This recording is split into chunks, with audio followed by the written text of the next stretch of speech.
தமிழும் சரஸ்வதியும் இந்த எபிசோட்ல நம்ம தமிழ் ராகினி கிட்ட, ராகினி உன் புருஷன் எவ்வளவோ தப்பு பண்ணிருக்கான், அது எதையுமே நீ நம்பினதே இல்ல, ஆனா மேக்னாவோட கொலையில உன் புருஷனுக்கு சம்பந்தம் இருக்கு. அதுக்கு ராகினி கோவப்பட்டு, இதே போய் நீ இன்னும் எத்தனை நாளைக்கு என்கிட்ட சொல்லிக்கிட்டு இருப்ப?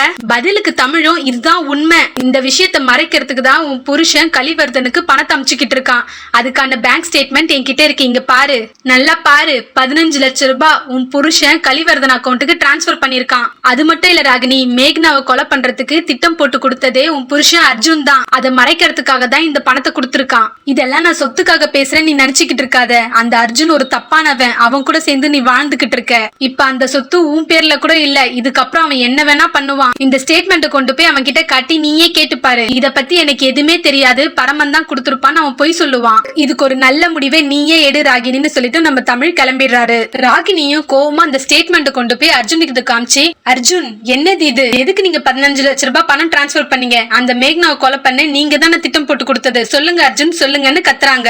அர்ஜுனும் கோவப்பட்டு, ஆமா நான் தான் கொலை பண்ண திட்டம் போட்டு கொடுத்தேன், நானும் எவ்வளவு நாளைக்கு தான் நல்லவனாவே இருக்கிறது, நான் சொத்துக்காக தான் எல்லாத்தையும் பண்ணேன். அதுக்கு ராகினியும் மனசொடைஞ்சு போய், அப்ப இவ்வளவு நாள் என்ன ஏமாத்தினியா அர்ஜுன், சொல்லு சொல்லு அர்ஜுன் கேக்குறாங்க.